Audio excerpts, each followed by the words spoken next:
Welcome to Planet Spark. This is your English educator Nikita Singh and आज के session के अंदर हम बात कर रहे हैं अगेन कुछ ऐसे डिटर्मिनर्स की जो बहुत ही कंफ्यूजिंग होते हैं हमारे स्टूडेंट्स के लिए। सो क्लास 9th में हो या आप क्लास 10th में हो, आप जानते हो कि आपका जो ग्रामर का सिलेबस है वो सेम है और डिटर्मिनर्स आप दोनों ही क्लासेस के स्टूडेंट्स को बड़ा ही इरिटेट करते होंगे क्योंकि हो जाते हैं बहुत ज्यादा कंफ्यूजिंग। सो आप कंफ्यूजन क्लियर हो जाएगा।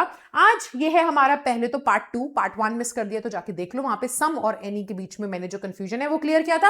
आज पार्ट 2 में हम बात करने वाले हैं मच एंड पेनी के बारे में। बहुत ही सिंपल सा है, इसके अंदर का जो कंफ्यूजन है वो होना नहीं चाहिए, बट यस बहुत से स्टूडेंट्स हैं मैंने देखा है कि गलती करते हैं, क्वेश्चंस आते हैं तो वो गड़बड़ी करके आते हैं। तो अब यहां पर देखो, सबसे पहले जो इसके बीच में फर्क है वो ये है बेटा कि जब हम मच का इस्तेमाल करते हैं तो वो अनकाउंटेबल नाउन के साथ होता है, यानी कि कोई ऐसा नाउन जिसको आप काउंट नहीं कर सकते, तब आप मच का इस्तेमाल करते हो। लेकिन जब हम मेनी का इस्तेमाल करते हैं तो हम काउंटेबल नाउन के साथ इस्तेमाल करते हैं, एक ऐसा नाउन जो कि काउंट हो सकता है। तो जब काउंटिंग करोगे तो या तो वो एक होगा या फिर वो अनेक यानी कि बहुत सारा होगा, है ना। नंबर में 1 होगा यानी कि एक होगा, या फिर नंबर में मल्टीपल होंगे, बहुत सारे होंगे। तो अब यहां पर देखो, जैसे एग्जांपल है I don't have much time.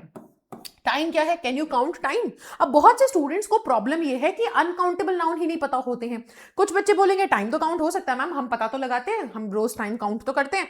बेटा हम टाइम काउंट नहीं करते। टाइम का पता लगाने के लिए हमने अलग से एक यूनिट बना रखी है, सेकेंड्स, मिनट्स, आवर्स, उससे हम पता लगाते हैं टाइम के बारे में, ईयर्स, मंथ्स, राइट। और आपको पता है इस दुनिया के अंदर टाइम जो है वो हर तरीके से हर जगह पर सेम नहीं है, अलग भी है। दूसरी चीज आपको पता है कि बहुत सारे ऐसी जगह हैं जहां पर आपका जो ये ईयर्स एंड मंथ्स का कॉन्सेप्ट है वो डिफरेंट है। हमारे लिए एक मंथ 30 या 31 डेज का होता है, ईयर जो है 365 डेज का होता है ऑलमोस्ट। बट बहुत से ऐसे देश हैं जो कि आज भी उनके जो ईयर्स हैं या जो उनके मंथ्स हैं वो बहुत ज्यादा हैं, वो एक अलग ही कैलेंडर फॉलो कर रहे हैं, बहुत ज्यादा उसके अंदर मंथ्स हैं और ईयर्स जो है वो उस हिसाब से अभी भी पुराने साल में जी रहे हैं। मतलब ऐसी एक कंट्री है जो कि 2018 में जी रही है अभी भी, राइट। वो हमारे साथ 2025 में नहीं, क्योंकि वो एक दूसरा कैलेंडर फॉलो कर रही है। तो बेटा आप समझो यहां से कि टाइम जो है वो कैलकुलेट करने का तरीका सबका अलग है। हम कभी ऐसे नहीं बोलते 1 टाइम 2 टाइम, हम उसको पता लगाने के लिए एक यूनिट का इस्तेमाल करते हैं। तो आप समझो कि जो भी एक ऐसी चीज है, कोई ऐसा नाउन है जिसको आप डायरेक्ट नंबर में काउंट नहीं कर सकते, उसको पता लगाने के लिए आप यूनिट का इस्तेमाल करते हो, वो अनकाउंटेबल नाउन होता है। तो इसलिए क्योंकि अनकाउंटेबल है तो मच आया है। और जब मैं बोलूं बुक्स, तो बुक्स बेटा 1, 2 या फिर 10,000 या लाख, कितनी ही हो, जितनी भी बुक्स होंगी काउंट हो सकती हैं, है कि नहीं। तो इसीलिए इसके साथ हमने मेनी लगाया है। अब देखो एक क्वेश्चन है आप लोगों के लिए जिसका आप कमेंट में आंसर करेंगे। एक बात बताओ, मनी मनी काउंटेबल है या अनकाउंटेबल? जल्दी से वीडियो को पॉज करो, कमेंट कर दो।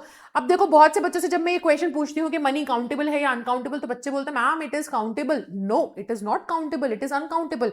आप कभी 1 मनी, 2 मनी, 3 मनी तो बोलते ही नहीं हो, है ना। मनी को भी हमने समझने के लिए यूनिट बना रखी है और वो यूनिट हर जगह पे अलग है। इंडिया में हम आईएनआर का यूज करते हैं, इंडियन रुपीज का, है ना, लेकिन डॉलर्स होता है कहीं और। तो अब आप समझ रहे हो कि 1 मनी 2 मनी नहीं है हमारे लिए। अगर 10 रुपए, 20 रुपए, 30 रुपए है तो कहीं और $10, $20 है। तो बस, तो मनी भी जो है वो अनकाउंटेबल है, तो हम यूज करते हैं उसके साथ मच। अब आपके लिए क्वेश्चन है, आप मुझे बताएंगे कि फूड अनकाउंटेबल नाउन है या काउंटेबल, ठीक है। सो यही है बेसिक सा डिफरेंस, नहीं होना है इसमें ज्यादा कंफ्यूज, राइट।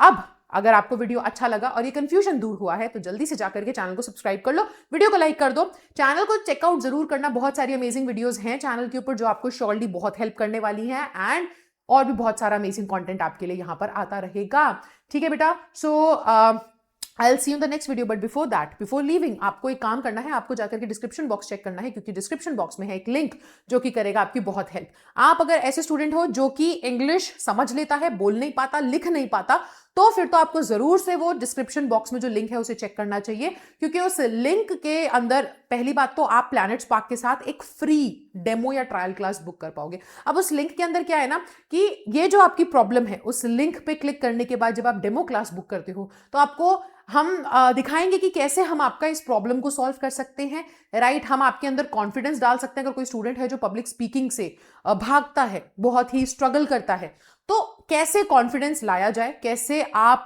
पब्लिक स्पीकिंग को मास्टर कर सकते हो, एक स्किल डेवलप कर सकते हो, है ना। और इंग्लिश लिखने की प्रॉब्लम, बोलने की प्रॉब्लम एकदम गायब हो सकती है। तो जाकर के ट्रायल क्लास, एक फ्री डेमो क्लास जरूर से बुक करो, ठीक है, and I will see you in the next video. तब तक के लिए bye bye, take care, thank you so much.